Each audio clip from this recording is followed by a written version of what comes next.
J'ai parlé de moments où je me connaissais pas, mon identité. J'ai parlé de l'identité. Et du coup, quand tu te connais pas, tu vis comme tout le monde et tu acceptes tout ce que les gens te disent que tu es, or que tu ne l'es pas. Mais quand tu apprends à te découvrir, tu es totalement transformé. Bonsoir, ici Bab Sunshine, j'espère que vous allez bien. Alors aujourd'hui, nous sommes en présence de Galia Grace, l'auteure, écrivaine de ce superbe livre, Le silence d'Anne. Dans Le silence d'Anne, elle raconte une belle histoire, mais je vais la laisser résumer son livre pour commencer, puis je vais lui poser une ou deux questions histoire de creuser un petit peu. Bonsoir. Bonsoir Bapé, je suis heureuse d'être là avec toi et Merci. merci d'être venu. Et pour parler du livre Les silences d'Anne, c'est un livre qui répond à la question c'est quoi le silence en soi? Intéressant. Qu'est-ce que le silence? Alors dis-nous. Parce que des fois on se dit que ah non le silence c'est juste que je vais me taire, je vais plus parler parce que voilà on m'a énervé. Ou bien je passe trop des moments difficiles. Non. Tu sais, même si tu te tais, tes pensées parlent. Tu vas réfléchir, réfléchir, réfléchir. Ta bouche ne parle pas, mais là, ça parle. Du coup, le silence, c'est quand tu agis et réagis selon l'aide du Saint-Esprit, mais aussi tu agis et réagis de sorte que l'humain ne peut plus t'atteindre comme il pouvait t'atteindre avant. Et dans le silence, dans ce livre, je parle dans il y a 6 chapitres, mais en écrivant ce livre, vraiment, j'ai parlé un peu de mon parcours, des moments difficiles, mais comment je peux m'en sortir. J'ai parlé de moments où je me connaissais pas, mon identité. J'ai parlé de l'identité. Et du coup, quand tu te connais pas, tu vis comme tout le monde et tu acceptes tout ce que les gens te disent que tu es, or que tu ne l'es pas. Mais quand tu apprends à te découvrir, tu es totalement transformé. Ah, ça, et se découvrir, quel chemin! C'est un chemin d'une vie, en vérité, parce que de l'enfance à l'adolescence, à l'âge adulte, bah, l'enfant, en fait, se révèle, il a un caractère, il a une personnalité, on lui donne une éducation qu'il prend, qu'il ne prend pas, et à certains côtés où les parents insisteront comme ils veulent, ça passera pas. Bien sûr que non. Ensuite, il devient adolescent, il ou elle fait ou pas sa crise, et arrivé à l'âge adulte, c'est encore un autre chemin. Certains arrivent à 40 ans, se découvrent des carrières, des personnalités, des succès. Hein. Je pense que vous avez tous vu sur les réseaux le réel qui montrait qu'en fait, il y a pas mal de personnes qui ont eu du succès à 40, 50, 60, 80, dont l'une-même, et je pense à une actrice, alors son nom m'échappe, mais qui jouait dans Black Panther et qui a commencé sa carrière à 80 ans et qui a été sacrée, qui a gagné un prix par rapport à sa performance dans Black Panther. Aujourd'hui, c'était, on va dire, la conférence du silence d'Anne, où en fait Galia nous présentait son livre. Tu as parlé de mentor. Et je voulais te demander quel a été l'apport de ces mentors. Ça, c'est première question. Deuxième question, comment a été Galia avant ces mentors, Galia pendant et Galia après? Et pour finir, après je reprendrai les questions si besoin. Pas de problème. Si besoin, justement, quel a été justement l'apport et la force d'avoir un mentor? Oui. D'abord, les mentors, on peut voir beaucoup de significations et définitions.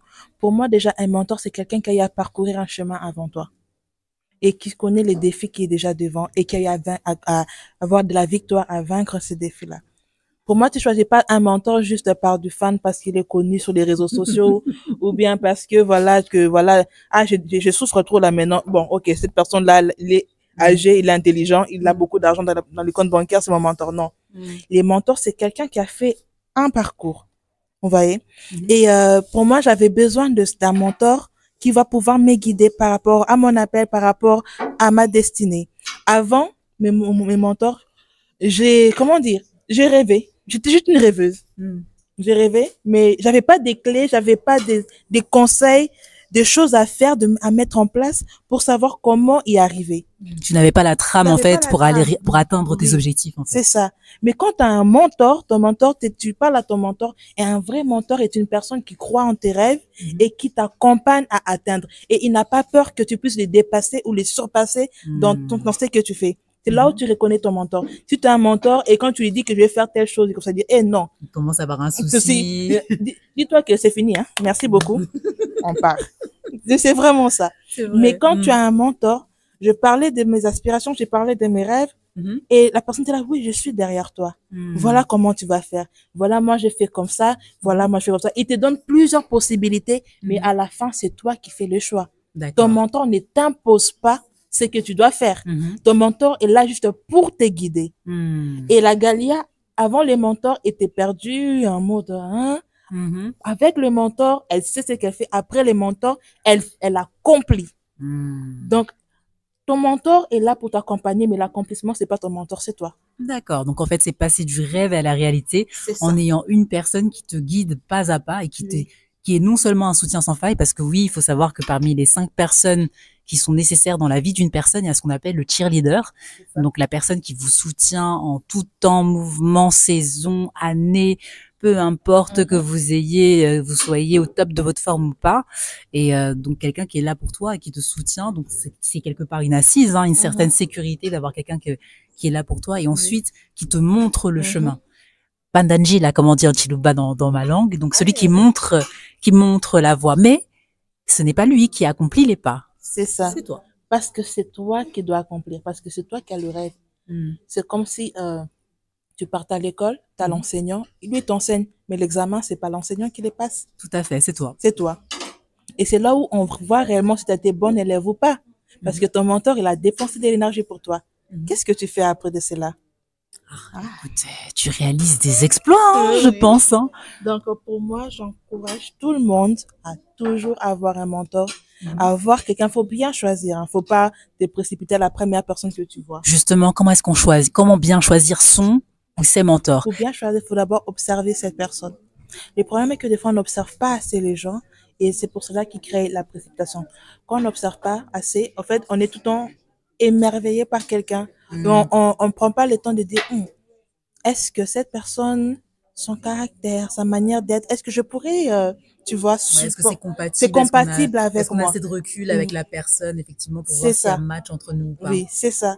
L'observation est la clé pour plusieurs personnes. Parce que des fois, on passe à côté des bons mentors parce qu'on n'observe pas assez et on commence à s'allier avec des mauvais mentors parce qu'on est impressionné. Oh, il a fait telle chose. Allez, directement, c'est mon mentor. Faut pas être impressionné. Même si tu es impressionné, ressaisis-toi, tu vois. Quand je dis ressaisis-toi là, observe.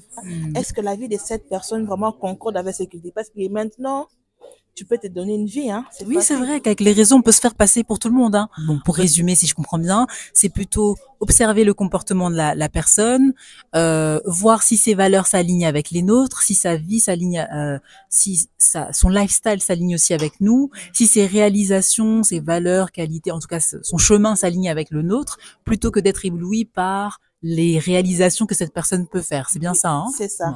Parce que moi, ce que je dis, c'est bien de côtoyer la personne. Si la personne, exemple, ton mentor, si quelqu'un tu aspires à ton mentor, fais des conférences ou à des projets, vas-y, participe. Comme ça, tu t'approches petit à petit pour savoir réellement comment est cette personne behind the scene. Enfin, tu conseilles de choisir un ou plusieurs mentors? Si un, pourquoi? Si plusieurs, pourquoi? Tu peux avoir plusieurs mentors. Et les mentors, des fois, c'est par saison, souvent.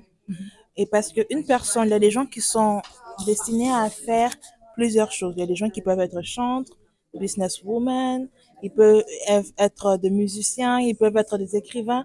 Et du coup, tu peux choisir ton mentor par rapport aux différents secteurs dont tu as appelé à faire, dont tu es destiné à faire.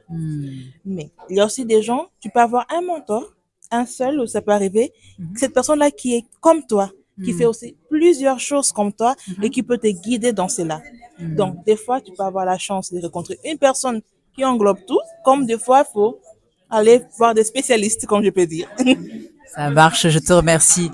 Donc, en fonction de nos activités, en fonction aussi de notre chemin de vie, soit un, soit plusieurs mentors par saison, par temps, hein, si j'ai bien compris, afin de pouvoir réaliser nos objectifs, car les mentors ne nous transforment pas, ils nous aident à nous révéler et contribuent à notre identité qui peut se trouver ici, dont justement Galia parle dans le livre à travers le silence. Silence qui, comme elle a dit, n'est pas forcément synonyme de silence en tant que tel, mais peut-être synonyme de silence positif, constructif ou destructeur en fonction des pensées, des paroles, des systèmes de croyances que l'on a développés.